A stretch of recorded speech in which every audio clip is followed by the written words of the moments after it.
오늘은 그 4절 말씀부터 6절 말씀을 중심적으로 보겠습니다.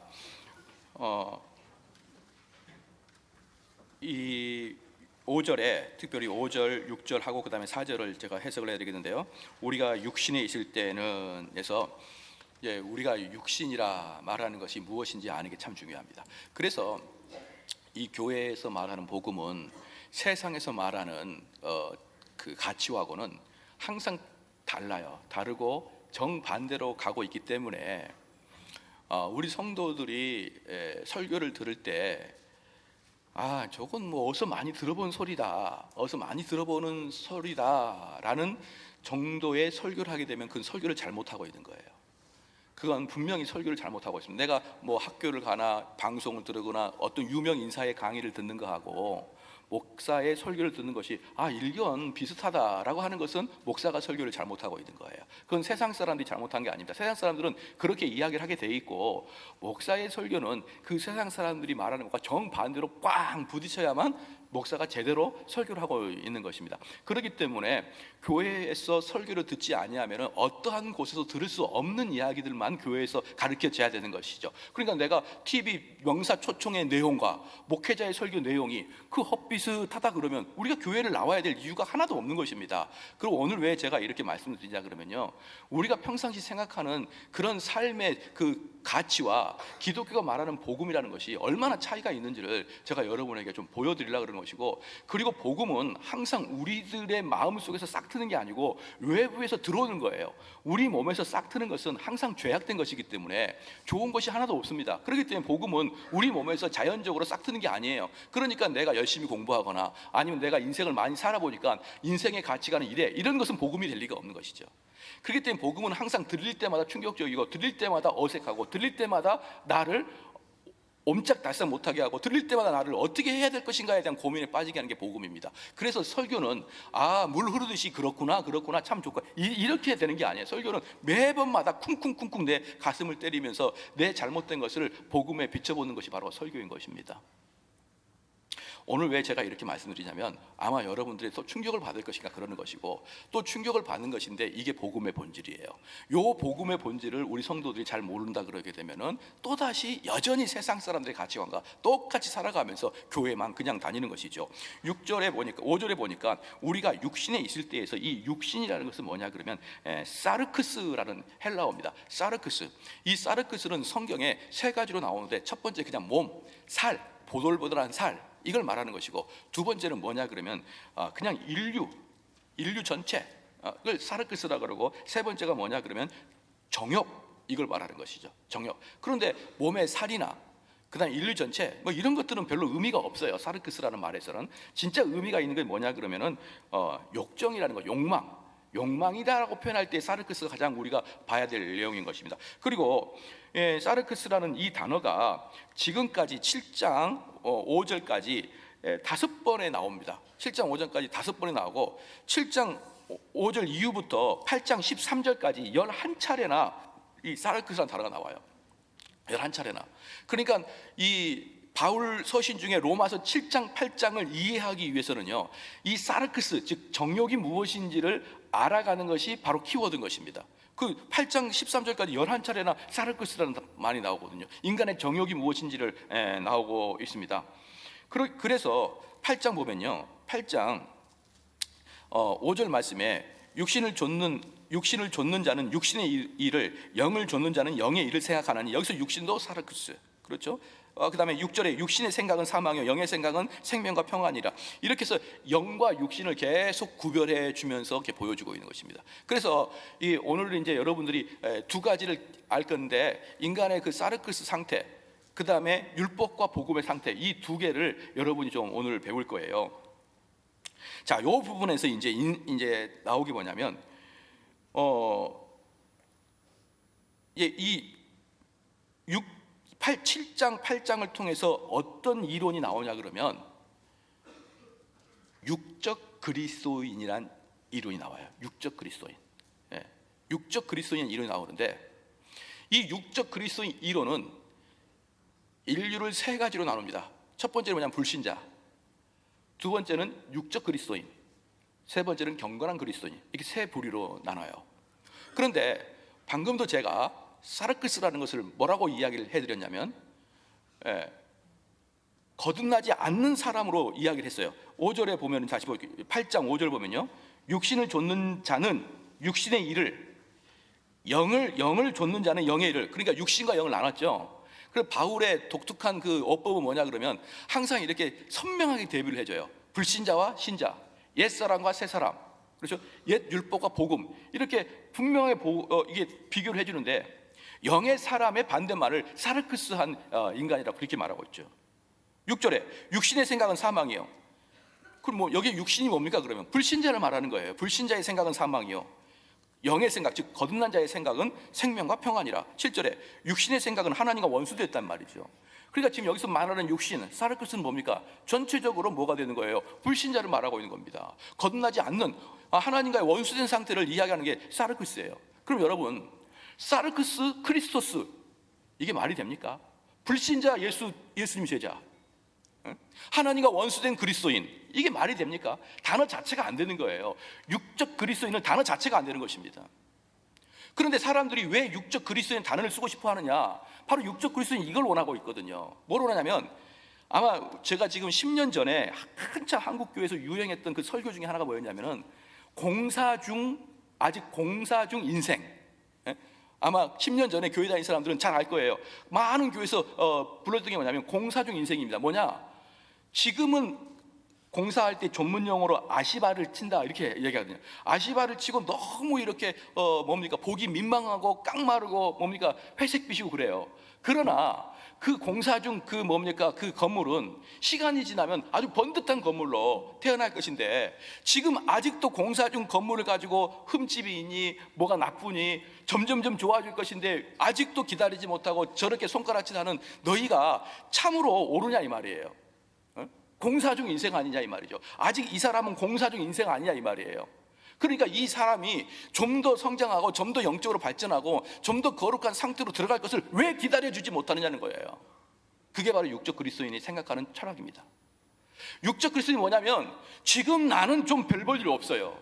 지금 나는 별 볼 일 없는데 내가 점점 성화가 돼가지고 내가 점점 좋아져가지고 나는 저렇게 영적인 그리스도인, 나는 목사님 같은 그런 영적인 사람 그렇게 되고 싶어요 라고 말하는 게 여러분 육적 그리스도인의 말하는 것이에요. 그러니까 쉽게 말하면 다이어트 못한 애들이 뭡니까? 다이어트 못한 애들은 맨날 하는 말이 오늘만이에요. 오늘까지.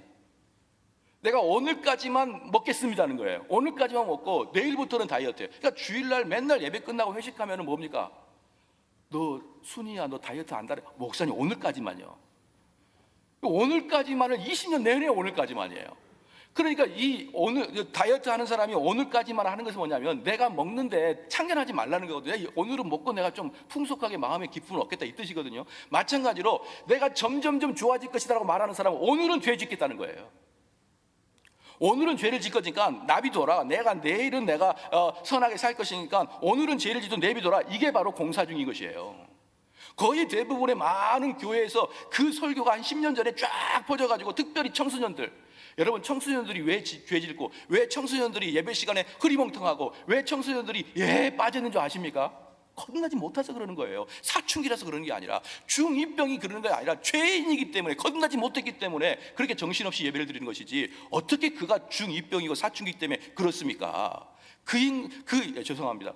그 사람들도 어느 기회가 돼서 거듭남의 역사가 있어야 되는 것이지, 자연스럽게 성장한다? 그게 바로 육적 그리스도인을 말하고자 하는 사람들의 특징인 것입니다. 이 세상에는 거듭난 자와 거듭나지 않는 자가 있는 것이지, 거듭난 자와 자지 않는 자 사이에 육적 그리스도인이 있다는 것을 여러분 동의하지 않기를 주의로 축원합니다.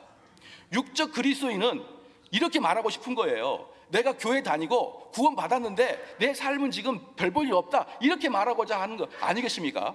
여러분, 이 교회는 거듭난 자 천국 갈 자와 지옥 갈 자가 있는 것이지, 거듭났는데 여전히 죄악 속에 있으면서 점점 성화되어 가는 과정이다. 여러분 그거 머리에서 지워야 돼요. 바로 그것 때문에 대부분의 교회에서 육적 그리스도인을 그대로 방치하고 있는 것입니다. 사르크스, 이 말은 본성상 악한 것이고, 본성상 우리 몸의 본성이 부패하고 죄인이란 뜻이에요. 그렇기 때문에 청소년들도 저는 그렇게 많이 생각합니다. 청소년들 정말 왜가 이렇게 정신 못 차릴까? 목사님 점점 좋아지겠죠. 아니에요. 걔는 거듭나야 돼요. 그 친구는 거듭나야 되는 것이지 점점 좋아지고 말고가 없는 것입니다. 여러분 믿으십니까? 이걸 믿는 것이 첫 번째, 육신이 뭐냐, 사르크스가 뭐냐, 그거 알려고 하는 거예요. 그래서 제가 처음에 말씀드렸듯이 지금까지 5번의 사르크스 나오고 앞으로 8장 13절까지 11번이나 사르크스 나오면서 이 우리의 육신의 정욕이 무엇인지를 바울은 알아야, 우리가 그걸 알아야 복음이 무엇인지를 안다는 것입니다. 그래서 그러면은 여기서 재밌는 게 뭐냐 그러면은 다시 로마서 7장으로 보면은요, 4절 보니까 그러므로 내 형제들아 너희도 그리스도의 몸으로 말미암아 율법에 대하여 죽임을 당하였으니, 율법에 대하여 죽임을 당하였으니 이거거든요. 율법에 죽임을 당하였으니 이는 다르니 곧 죽은 자 가운데서 살아나신 이에게 가서 우리로 하나님을 위하여 열매 맺게 하려 함이니라. 그러면 재미있는 게 뭐냐면 바울 서신을 쭉 특별히 로마서를 보면은 율법을 다른 말로 죄랑 똑같이 여깁니다. 율법을 죄랑 똑같이 여겨요. 율법에 죽어야 하나님으로부터 열매를 맺는 거예요. 그러니까 죄로부터 죽어야 하나님께 열매를 맺는 것입니다. 그럼 목사님 율법이 나쁜 것입니까? 라고 말할 때 뭐냐? 로마서 이제 다음번에 보면 알겠지만 그렇지 않다. 율법은 선하다. 그런데 율법이 선한데 왜 율법을 죄인 취급하고 왜 율법에 대해 죽어야 되고 왜 율법을 무시해야 됩니까? 라고 할 때 이 바로 사르크스라는 이론이 들어가는 거예요. 뭐냐? 하나님이 만드신 선한 것 중에 가장 선한 게 율법이에요. 근데 그 선한 것이 인간으로 쑥 들어오면 나올 때는 악이 됩니다. 바로 그 얘기를 하는 거예요. 그러니까 여기 다시 보겠습니다. 7장 1절 보십시다. 7장 1절. 형제들아 내가 법 아는 자들에게 말하노니, 여기서 형제들아는 누구라고 말했습니까? 지난주에 시작. 유대인을 말하는 게 아니라 이방인들을 말했단 말입니다. 그러니까 여기서 말하고 있는 율법은 유대인들이 말하는 구약의 율법을 이야기하는 게 아니고 모든 자연인 상태 몸속에 있는 윤리적 기준, 누가 뭐라고 하지 않아도 자연적인 그 선함의 기준, 이걸 이야기하고 있는 거예요. 그러니까 우리는 그 바울 서신을 볼 때 그 율법을 이야기할 때 그 율법이 무엇인지를 정확하게 알아야 돼요. 어떤 때는 구약의 율법을 이야기하는 것도 있고 어떨 때는 모든 인류가 마음속에 도덕적 기준을 이야기하는 것도 있는데 지금 7장은 도덕적 기준을 이야기하고 있습니다. 그러니까 여기서 지금 뭐라고 했냐 그러면은 어떠한 도덕적 선도 다 좋아요. 다 좋은데 그게 일단 내 몸속에 들어와서 나가게 되면 모든 게 악이라는 겁니다. 모든 게 악이라는 거예요. 이 사르크스가 원래 죄악된 상태 그대로 있을 때는, 이 사르크스가 회심하지 않고 그대로 있을 때는 어떠한 선한 것이 이 사르크스 안에 들어왔다가 나가는 것은 100% 죄입니다. 100% 죄예요. 그래서 좀 더 보겠습니다. 7장 6절에 5절 보겠습니다. 5절.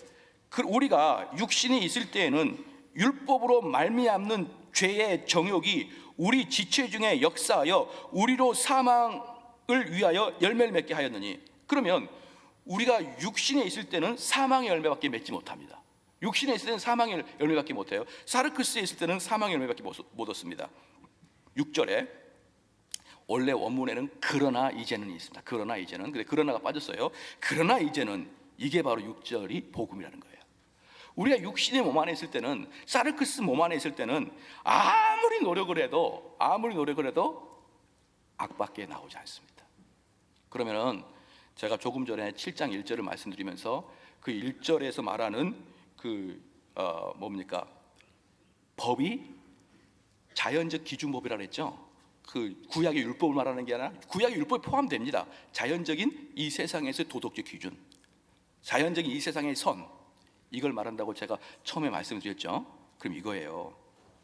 너희가 육신에 있을 때, 너희가 거듭나지 않을 때 선하고자 하는 마음을 가지면 악이 나온다는 거예요.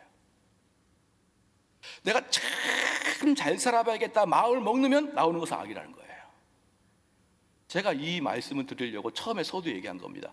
그러니까 세상 사람이랑 교회에서 가르치는 게 다르다는 거예요.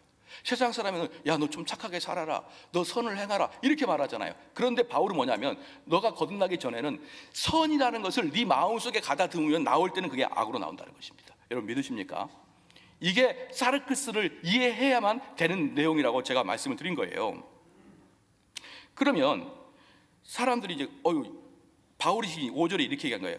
우리가 사르크스에 있을 때에는 도덕과 선으로 그렇게 표현합시다. 도덕과 선으로 말미암는, 그렇게 도덕과 선을 주장하면 죄의 정욕이 우리 지체 중에 역사하여 착하게 살고 도덕을 하고 선을 주장하면은 무엇이 됩니까? 우리 마음속에 정욕이 생기고 우리 마음속에 죄가 생긴다는 거예요. 죄가 생긴다. 그러면 우리 지체 중에 역사하여 우리로 사망을 위하여 열매를 맺게, 너가 착하게 살려고 하면 할수록 지옥 간다는 겁니다. 그러면 바울이 어떤 질문을 들을까요? 어이구 바울 사도님, 그러면은 그렇게 말한다 그럼 누가 착하게 살아요? 응? 그렇게 말하면 누가 선하게 살 수 있습니까? 라고 물어보기 때문에 바울이 뭐라 그러냐면, 그래 율법에 대해서 나랑 논쟁하자는 거냐? 내가 율법에 있어서는 너희보다 배나 알고 너희보다 배나 지키도록 노력하는 거 너희 모르느냐? 율법, 야 너희들이 나한테 지금 율법을 이야기할 그런 처지냐? 내가 율법에 대해서 너희보다 훨씬 많이 알고 열정적 율법을 지키는 거 너희 알지 못하느냐? 내가 율법을 지켜본 내가 다 너희들 속마음을 얘기해 줄까? 율법을 지키려고 노력하면 할수록 너희들 죄 짓는 거야 라고 바울은 이야기하는 거예요. 그렇기 때문에 이런 논리가 나오는 것이지, 바울이 선하게 살아라, 바울이 도덕을 잘 지키고 살아라 그랬으면 누가 그런 질문을 바울한테 했겠고, 바울이 뭐하러 그런 논쟁을 폈겠습니까? 그래서 사람들이 나중에 그럼 율법이 필요 없네요. 그러니까 그렇지 않다, 율법이 필요 있다, 내가 율법이 무슨 의미인지 가르쳐 줄게 라고 하는 거예요. 이렇게 말하는 결정적인 이유는 너희들 착하게 살려고 노력하지 말라는 것에부터 기인하는 것입니다. 여러분 이해가 되셨습니까? 그래서 제가 처음에 못 들어본다는 이야기를 하는 거예요. 그래서 아멘이 하기는 쉽지 않겠지만 빌립보서 3장 6절에 그렇게 말합니다. 율법으로는 흠이 없는 나라라고 얘기합니다. 바울이 나는 율법으로는 흠이 없다. 그런 내가 너희들한테 강력하게 이야기하는데, 율법을 지키려고 노력하고 율법을 알면 알수록 너희들은 악하다라고 표현합니다. 왜 그러냐 그러면요, 잘 봐보십시오. 내가 선한 사람이라고 칩시다. 내가 정말 착한 일을 많이 해요. 정말 이것이 옳다, 인생은 이렇게 살아야 된다 기준이 있어요. 근데 그 기준이 높으면 높을수록, 도덕적 선이 높으면 높을수록 여러분 거기에 도달하는 게 어렵습니다. 그렇죠?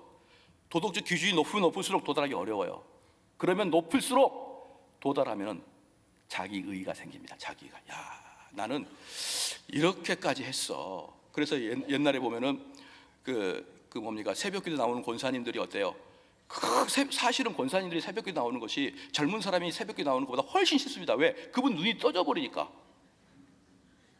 눈이 막 떠져요. 아침에 이 많은 아침을 외로운데 뭘 하지? 교회 가서 아주 쉽습니다. 그런데 밤에 잠 안 자는 사람도 많아요. 그럼 그분들은 믿음은 특출나더라도 새벽기도 못 나올 수 있거든요. 그러면 새벽기도를 열심히 나온 사람의 권사님들이 새벽기도 안 나온 사람 어떻게 보냐면, 아이고 집사가 기도도 안 하는구만, 이런 식으로 눈을 쳐다봅니다. 그래서 근데 자기가 새벽기도 나오기 어려운데 더 그 어려움을 극복하고 나오는 사람들은 더 그 눈빛이 어때요? 아이고 집사가 기도도 안 하네, 이런 눈빛을, 말을 하거나 안 하거나 그런 눈빛을 쏘아붙입니다. 무슨 말입니까? 자기 의가 높아지면 높아질수록 어때요? 남을 정죄합니다. 그렇죠? 그러니까 인생의 도덕적 기준이 높으면 높을수록 그렇게 살지 못하는 사람을 눈으면서, 아이고 저것도 어떻게 인간이 저렇게 사냐, 야 집사란 사람이 어떻게 저렇게 살아, 어떻게 인간의 낯을 두고 저렇게 살아, 이런 눈빛 발사 안 하겠습니까? 자기 의를 성취하려는 자, 자기가 선하게 살려고 하는 자, 자기가 선하게 살려고 하면 할수록 다른 사람의, 야 너 그렇게 사는 게 참다운 인간이냐? 어떻게 교회 목사가 그렇게 살아? 어떻게 장로가 그렇게 살아? 그러면서 남을 정죄합니다. 그게 바로 자기 의가 높아지는 거예요. 사랑하는 성도 여러분, 그런데 바울은 율법에 있을 때는 그 의가 등등하여 가지고, 얼마나 의가 등등하는지 유대 율법을 어긴 자를 다 잡아서 감옥에 넣어버리겠다라고 하면서 살기 등등하더라는 거예요. 여러분 도덕적 선함이 높은 사람일수록 살기 등등합니다. 믿으시길 주로 축원합니다. 그러지 않은 사람이 있다고요? 혹시라도 그러지 않은 사람이 있을 수 있다고요? 천만의 말씀입니다. 모든 사람은, 성경이 말하는 거예요, 모든 사람은 똑같습니다. 선을 이야기하고 선에 대해서 도덕을 이야기하고 정의를 이야기하면 이야기할수록 그 사람들은 분노를 가지고 일하게 되어 있습니다. 여러분, 아닌가요? 그래서 바울은 율법을 가지고 선을 가지고 도덕을 가지고 세상을 판단할 때는 그 사람들 잡아가지고 혈기가 등등해가지고 그를 감옥에 넣어버리고 그를 죽이려고 찾아갔다가 주님 만나고, 오라 나는 공고한 자로다, 나는 죄인 중에 괴수로다. 여러분, 이겁니다. 나는 죄인 중에 괴수입니다. 복음을 받아들인 사람은 죄인 중에 괴수고, 율법을 받아들인 사람은 나는 의가 양양하고. 그런데 하나님께서는 자기 의가 충만한 사람은 교만한 자라고 말하고, 교만한 자는 패망의 선봉이고 패망의 선봉은 지옥 가는 거예요. 그래서 제가 누차 말씀을 드리지만 지도자는 도덕을 이야기하면 안 됩니다. 도덕을 이야기하는 학교나 교회에다 맡겨주십시오. 그거 지도자가 이야기하지 말고, 이 나라가 정의를 위해서 그런 얘기 하지 마십시오. 정의를 이야기하는 순간 피바람 봅니다. 왜? 정의를 따라가지 못한 사람이 엄청나게 많거든요. 사실 말하는 자기도 정의롭지 못하는데 그 키를 잡아버린 거죠. 그래서 자기 기준으로 자기도 못 살아요. 근데 자기가 기준을 잡아버립니다. 그리고 그 밑에 있는 사람들 다 칼로 쳐버립니다. 사랑하는 성도 여러분, 이제 법무부 장관 누가 될까요? 아무도 못 됩니다. 보십시오. 차라리 면장 되는 게 낫지, 차라리 이장 되는 게 낫지. 내가 법무부 장관 돼가지고 온 가족이 전 국민에게 다 털리는 그런 자리에 누가 올라갑니까? 도덕의 기준으로 사람 평가하기 시작하면 아무도 남아나지 않습니다. 옛말이 틀린 말이 없어요. 너무 깨끗한 물에는 고기가 안 산다고. 착각하지 마십시오. 선을 외치고 도덕을 외치면 그가 좋은 것 같죠? 아니요. 성경에는 그가 사망의 열매를 맺을 거라 그렇게 말했습니다. 그러한 자들은 사망의 열매를 맺게 되어 있습니다. 사랑하는 성도 여러분, 그 다음에 그러면은 이것 때문에 우리 주님은 항상 죄인들과 세리와 창기들과 같이 있었습니다. 세리와 창기들과 같이 있었던 이유는 뭐냐 그러면, 그들이 예수님을 자꾸 초청하는 거예요. 우리 집에 오셔서 우리 집 잔치 좀 합시다. 우리 뭐 돌잔치가 있는데 오십시오 예수님. 우리 주님은 그런 데 자주 가는 거예요. 그러니까 바리새인들이, 야 니네 스승은 맨날 죄인들과 같이 먹고 마시냐 그랬습니다. 너희 스승은 맨날 죄인들과 같이 먹고 마시냐. 이것은 죄인들이 우리 주님을 초청하는 것이기 때문에 그렇습니다. 왜? 주님이 거기 있어도 사람들이 정죄감이 안 느껴지거든요. 아무렇지도 않아요. 나는 죄를 많이 졌어요. 근데 주님이 옆에 있어요. 그런데 아무렇지도 않습니다. 그런데 여러분 만약에 우리 교회에서 정말 인품이 고고하고 죄 하나도 안 짓잖아요. 옆에 아무도 못 갑니다. 아무도. 장로님은 죄를 하나도 안 져서 옆에 있는 것만으로도 불안. 내가 이런 말 하면은 죄겠지? 내가 이런 말 하면 저분이 화를 내겠지? 내가 이런 말하면 저분이 불효령을 내면서 어떻게 인간이 그런 생각을 할 수 있느냐 이렇게 얘기했지. 나는 그분하고 같이 못하겠다. 그래서 인품이 고매하면 고매할수록 사람이 못 가는 거예요. 그런데 우리 주님은 가는 곳마다 죄인들이 졸졸졸 따라다니면서 주님 우리 집에 와가지고 잔치 좀 참석하는데 오세요. 주님 포도주 좋은 거 해놨거든요. 30년 산 이러면서 주님을 불러대는 거예요. 왜? 부담 없으니까. 왜 주님 부담이 없었을까요? 죄를 지적하지 않고 죄의 잣대로 보지 않고 도덕의 잣대로 보지 않으니까. 그게 바로 주님의 복음인 것입니다. 할렐루야. 그게 바로 율법에 대해서 죽었다라는 거예요. 율법에 대해서 좀 더 보겠습니다.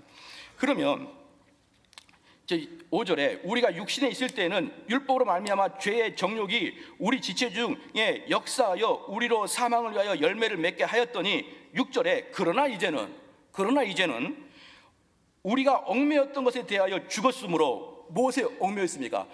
바른 사람들은 이렇게 살아야 될 기준이 있잖아요. 그 기준이 나를 얽매였단 말입니다. 나도 좀 자유롭게 살고 싶은데 내가 사회적 지위가 있고 교회적 지위가 있는데 나가 이렇게 살아야지라는 기준이 있지 않습니까? 그 기준이 우리를 얽매였잖아요. 자, 이제는 우리가 얽매였던 것에 대하여 죽었으므로 율법에서 벗어났으니 율법이 벗어났으니 이러므로 우리가 영의 새로운 것으로 섬길 것이요, 즉 영의 거듭남으로 섬길 것이요. 의문이 뭐냐면 옛날 율법을 말합니다. 옛날 거, 나를 잡고 있었던 거, 의문에 묵인 것으로 아니할지니라. 이게 무슨 뜻이냐면요, 율법에 대해서 죽어야 된다라는 뜻이에요. 율법. 이 율법에 대해 죽어야 하나님의 열매를 맺습니다. 갈라디아서 2장을 봐볼게요. 갈라디아서 2장을 한번 봐봅시다. 똑같은 구절이 갈라디아서 나옵니다.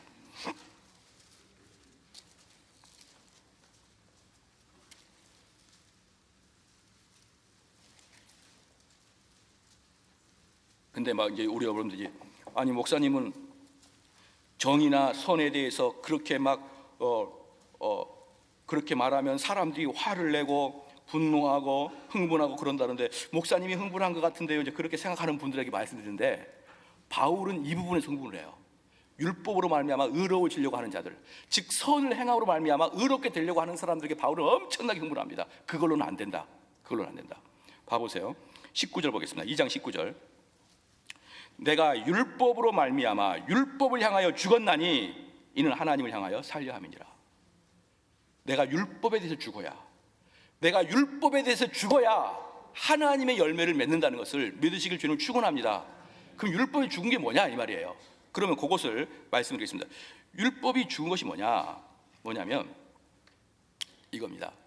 악한 마귀는요, 우리를 공격할 때 율법을 가지고 공격합니다. 제가 어떠냐, 여러분들이 만약에 교회에서 기도를 하죠. 기도를 하게 되면은, 주여 우리 교회가 이번에 전도대회가 있는데 부흥하게 해주시고 막 기도합니다. 근데 마귀가 불현듯 여러분 마음속에 들어와서 뭐라고 하는지 아시냐? 야, 너 이번 주에 죄 졌잖아. 딱 죄를 들고 옵니다. 율법을 가지고 딱 들고. 그렇지, 죄 졌지. 야, 가증스럽게 기도하지 마. 무슨 죄를 짓는 놈이 기도야. 눈 떠. 그럼 눈을 떠요. 마귀의 말에 순종을 잘합니다. 눈 떠. 그리고 이제부터 멍하니 앉아 있어. 네, 멍하니 앉아 있어요. 근데 수요일 날 오면은 우리 교회가 40-50분 기도, 40분에서 50분 사이 기도하거든요. 눈을 떠 멍한 상태에서 40분을 기다려봐요. 미쳐버리죠. 그러니까 점점 못 와요. 마귀는 여러분들이 예수 그리스도에 갈 때 막아버리는 것이 율법이에요. 야, 너 이 죄 졌잖아. 딱 예배를 드리러 앉았습니다. 딱 앉아서 주여 예배를 드렸는데, 야, 너 죄 졌잖아. 아, 그렇지. 죄인이 무슨 예배를 드려? 맞아, 나 같은 죄인이 무슨 예배를 드려? 이렇게 하면서 율법이 우리의 마음의 상태를 예수님께 가는 걸 막아버려요. 그래서 율법에 대해서 죽어야 된다. 지난주에 말씀드렸어요. 결혼해서 남편이 죽어버리면 어때요? 다른 남편한테 가는 것은 자유다. 그래서 율법에 죽어야 그리스도한테 오게 됩니다. 믿으십니까? 그럼 율법에 대해 죽는 게 뭐냐 이 말이에요. 뭐냐면 이겁니다. 우리나라들 보면은 사회, 경제, 정치에 관심 많죠. 관심 많아요. 근데 아프리카 우간다의 사회, 정치, 경제에 관심 없죠. 아프리카 우간다나 아프리카 콩고 또는 무슨 동남아 또 어디 소련 또 이런 나라들의 정치 관심 하나도 없습니다. 심지어 뭐 스위스, 네덜란드, 거기에 정치 무슨 관심 있어요? 우리는 오직 우리나라의 정치와 경제와 사회에 대해서 관심 있죠. 왜 그럴까요? 나는 그들과 관계없기 때문에. 그럼 율법에 대해서 죽는다는 뭐냐면 나는 율법과 관계없다는 거예요. 나는 율법과 관계없다. 나는 그리스도와 관계있다. 자, 이게 어떤 뜻이냐면, 만약에 내가 기도하는데 길동아, 너가 지금 눈 감고 기도할 그런 역할이냐? 너 지난주에 이러한 죄 졌잖아 라고 딱 마귀가 여러분에게 하면 어떻게 얘기해야 되냐? 근데 뭐 어때? 죄 지었는데 왜? 그렇게 해야 되는 겁니다. 악한 마귀가 율법을 가지고 여러분의 양심을 죄로 찌르면, 알아, 죄 진 거 나도, 나 죄 진 거 아니까 그냥 내비둬, 지금 주님과 같이 있으니까. 여러분, 그리스도인이냐 그리스도인이 아니냐의 평가는 뭐냐면 여기서 말하고 있는 것입니다. 사망의 열매를 맺느냐 의의 열매를 맺느냐, 이건 뭐냐면 의의 열매는 정의를 추구하고 사는 열매가 아니에요. 정신 차리십시오. 정의를 추구하고 사는 게 의의 열매가 아니에요. 의의 열매는 사랑과 희락과 화평이에요. 사랑과 희락과 화평이란 말입니다. 오래 참음과 자비와 양성과 충성과 온유예요. 이게 의의 열매고 이게 사랑의 열매인 것이지, 내가 이 불의한 나라를 바꿔내겠다고요? 그건 세상 사람들이 하는 이야기예요. 우리에게는 의의 열매가 우리 속의 기쁨입니다. 그럼 한번 봐보십시오. 거듭난 자와 거듭나지 않는 사람의 차이점, 분기점이 뭐냐면, 거듭나지 않는 사람들은 그 속에 율법이 들어오면 이 사람이 그 율법을 가지고 사회를 개혁하고 분노를 하려고 분노로 일을 하게 되어 있는 거예요. 왜? 분노가 없으면 혁명이 일어나지 않습니다. 분노를 가지고 일을 하려고 이 율법을 가지고 사용합니다. 이게 누구예요? 사회. 그리스도는 뭡니까? 율법이 들어오면, 야, 그 율법은 나랑 이미 죽었어. 나는 그리스도에게 장가간 사람이야. 나는 그리스도 시집간 사람이야. 나 그것도 더 이상 이야기하지 마. 야, 옛날에 처녀 때 나랑 사귀었던 그 남자 이제 전화하지 마. 나는 새로운 남편이 생겼어. 아, 너하고는 이제 더 이상 사귀는 거 아니야. 이렇게 이야기하듯이 율법이, 야, 너 죄졌잖아. 아, 너 오케이, 알겠는데 나도 알아. 근데 더 이상 나한테 얘기하지 마. 이 마음이 거듭난 자의 마음이에요. 거듭나지 않는 자들은 어떻습니까? 아이고, 이 사회가 왜 이래? 왜 정의가 없어? 왜 사회가 이렇게 비리투성이야? 이런 상태로 분노를 갖고 있다 그러면, 거듭난 자들은 뭡니까? 아, 나한테 이야기하지 마. 나는 지금 주님과 함께 있어. 여러분 보십시오. 그 결과 어떻게 되겠습니까? 율법을 가지고, 도덕과 선을 가지고 이 세상을 평가하는 사람들은 항상 분에 차 있을 거예요. 부들부들 이 악한 것들 부들부들. 그런데 율법이 나를 공격할 때도, 나 더 이상 얘기하지 마. 나 죄 있는 거 알아. 근데 난 너하고 상관없어. 그래서 만약에 여러분 마음속에, 야, 너 죄인이잖아, 너 죄 지었잖아, 너 나쁘잖아, 그럼 이렇게 얘기하십시오. 뭐 어때? 근데 왜 나한테 왜 왔어? 나는 내 남편이 예수 그리스도인데. 할렐루야. 이게 복음인데 복음을 별로 안 기뻐하는 것 같아요. 자, 갈라디아서 5장 봅시다. 5장. 그래서 그 성령의 열매가 5장 22절에 있어요. 5장 22절에 오직 성령의 열매는 사랑과 희락과 화평과 오래 참음과 자비와 양성과 충성과 온유와 절제니. 자, 모든 게 기뻐요. 모든 게 즐겁습니다. 근데 율법으로 정의를 외치려고 하면 모든 게 분노예요. 정확하게 열매가 반대인 것을 아시겠죠? 정확하게 열매가 반대인 거 아시겠죠? 그러나 사랑하는 성도 여러분, 그러면 세상에서 도덕적 기준, 세상에서의 선함 기준 의미 없습니까? 아니요, 의미 있어요. 왜 의미가 있냐면, 그것은 믿지 않는 사람들이 그나마 살아갈 수 있는 방법이에요. 믿지 아니하는 사람들이 그나마 이 세상을 제대로 이끌어가려면 도덕과 선과 기준이 있어야 돼요. 그렇기 때문에 그것은 믿지 않는 사람에게 맡기란 말이에요. 맡겨요. 우리는 그런데 매몰되면은 믿지 않는 사람과 똑같이 살아가는 복음을 모르는 자들의 특징입니다. 여러분 봐보십시오. 우리 주님을 죽이는 자들이, 우리 주님을 죽인 자들은 우리 주님한테 너희 주인은 왜 그렇게 맨날 죄인들과 같이 있느냐, 너희 주인은 왜 이렇게 먹고 마시는데 탐하느냐, 이렇게 말했던 청렴결백한 율법주의자였습니다. 율법주의는 내가 거듭나지, 이 사르크스가 거듭나지 않는 상태에서 선을 외치는 자들은 악입니다. 내가 거듭나지 않는 상태에서 도덕과 정의를 외치는 자들은 복음을 죽입니다. 여러분 믿으십니까? 그래서 누구로부터 복음과 정의가 나가야 되느냐? 거듭난 자에 의해서 참된 정의가 나오는 거예요. 내가 이 세상에서 변형을 시키려고 노력하는 게 아니라 내가 거듭난 상태가 돼야 됩니다. 그래서 청교도는 이렇게 얘기하더라고요. 당신 자녀가 예배를 드리는데 흐트러지고, 당신 자녀가 예배를 드리는데 멍하고 이럽니까? 그럼 그 자녀에게 책망하지 말고 그 자녀의 거듭남을 체크하십시오 그랬어요. 중요한 건 거듭남이에요. 중요한 건 중생이지 정의를 외치는 입술이 아닙니다. 여러분 믿으십니까? 정의를 외치면 정의에 죽고, 법을 외치면 법에 죽고, 입이 살면 입으로 죽습니다. 그것은 복음의 진리예요.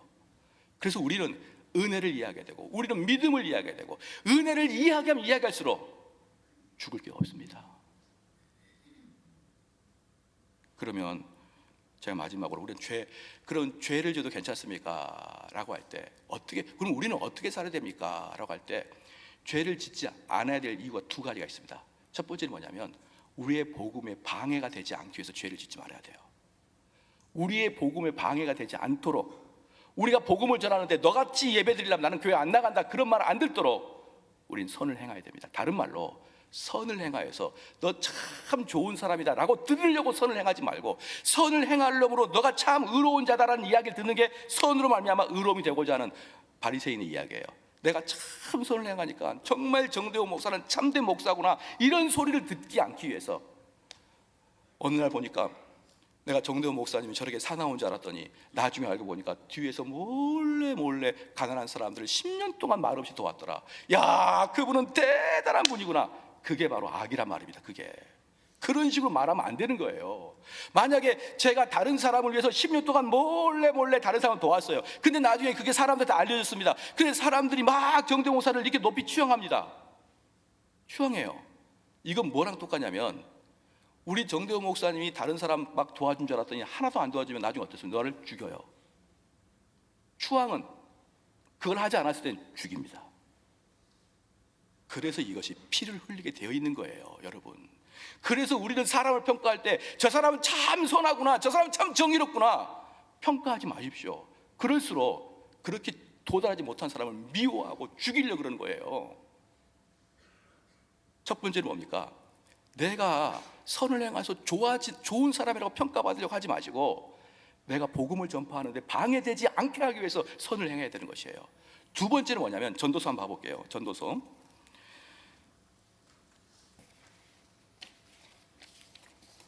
7장을 한번 봐봅시다.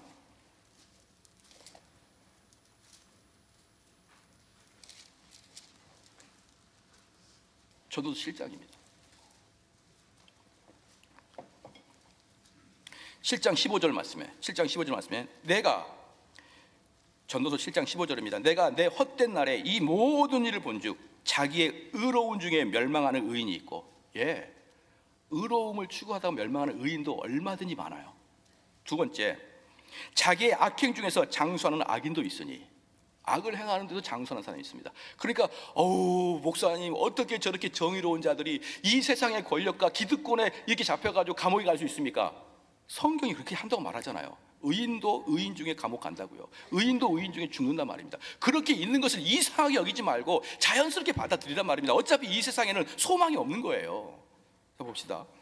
16절에 이 말씀이 얼마나 중요한 말씀이 뭔지 말이에요. 지나치게 의인 되지 말라. 어찌하여 스스로 패망케 하려고 하느냐. 정의 외치지 마라. 너 그러다 죽는다. 너. 세상은 정의롭지 못한 게 세상이야. 원래 그게 그래요. 세상이 만약에 정의로우면 그곳이 교회죠. 17절, 여기서 제가 말씀드린 17절이에요. 지나치게 악인 되지 말며 우매자도 되지 말라. 어찌하여 기한 전에 죽느냐. 왜 우리가 죄를 짓지 말아야 되냐면요, 평안하게 살려고 죄 짓지 않는 거예요. 평안하게 살려고. 왜? 죄 지면 감옥 가야 되고 죄 지면 기한 전에 죽어야 되니까 평안하게 살려고 죄 짓지 않는 거예요. 즉 무슨 말이냐, 죄 짓지 않고 선하게 살아서 좋은 사람 되려고 죄 짓지 않는 거란 말이에요. 않는 게 아니라 내가 의를 이루고 정의를 해서 내가 좋은 사람 되려고 하는 게 아니고, 내가 정의를 위하고 내가 선을 행하는 것은 무엇이냐, 진리가 아닌 문제로 핍박당하지 않으려고 그러는 거예요. 진리가 아닌 문제로 핍박을 당하지 않으려고 나는 이 세상에서 너무 정의롭게도 이야기 안 하고, 이 세상에서 지나치게 악한 행위도 하지 아니하고, 사람들에게 원수 삼지 아니하고, 누구나 손가락질 당하지 않고 그렇게 살아요. 그렇게 살면서 내 마음속에는 우리 그리스도의 보좌 앞에 탁 가가지고 마귀가 이 죄인아 너 같은 것이 목사냐라고 할 때, 그래 나 죄인 맞아, 나 죄인 맞는데 저쪽 나가 있어, 나 지금 주님하고 대화 중이잖아, 나가 있어. 그러면 뭐야, 율법이 에고 그러면 가요. 율법은 끝까지 우리를 정죄하고 죽이려고 합니다. 그러기 때문에 다음번에 뭐가 나오겠습니까? 그러면 율법에 문제가 있겠느냐 이 말이에요. 그게 바로 로마서 봐봅시다. 로마서 7장에 보면은 그거예요. 7장 7절에 그런즉 우리가 무슨 말하리요? 율법이 죄냐? 그럴 수 없느니라. 율법으로 말미암지 않고는 내가 죄를 알지 못하게 하였으니 곧 율법이 탐내지 말라 하지 아니하였다면 내가 탐심을 알지 못하게. 그래서 다음 주에 율법의 역할이 뭐냐는 걸 배울 거예요. 그럼 율법이 죄냐? 이렇게 쓸모없는 것이었으면 율법이 죄냐? 아니야. 율법은 정말 중요한 거야. 왜? 하나님 만드셨고 하나님이 선하게 만드셨으니까. 그래서 내가 율법을 너희한테 이야기해 줄게. 그게 7절, 8절, 9절 이렇게 이야기하는 것입니다. 사랑하는 성도, 이해가 되셨죠? 우리 복음은 뭡니까? 복음은 율법을 대하는 자세예요. 복음은 율법을 대하는 자세입니다. 거듭나지 못한 사람은 그 율법에 맞춰가려고 살려고 아둥바둥 거리는 것이고, 거듭난 자들은 율법 너 저리 가 있어. 나는 주님께 은혜와 믿음으로 주님에게 복음을 들을 거야 라고 말하는 게 복음인 거예요. 우리 같이 한번 기도하시겠습니다. 기도할 때 저는 자주 봐요. 신앙생활을 열심히 하면 할수록 자칫 잘못하다가 율법주의로 갑니다. 자칫 율법주의로 가요. 그래서 율법주의로 가게 되면 자기는 신앙생활 열심히 하는 것 같은데 그 주변에 있는 사람이 전부 다 상처받아 버립니다. 이러한 것이 얼마나 바리새인입니까? 이러한 모습을 갖고 있는 사람들이 얼마나 예수 그리스도와 복음을 죽여버립니까? 그러한 인격이 되지 않게 해달라고 다 같이 기도하시죠.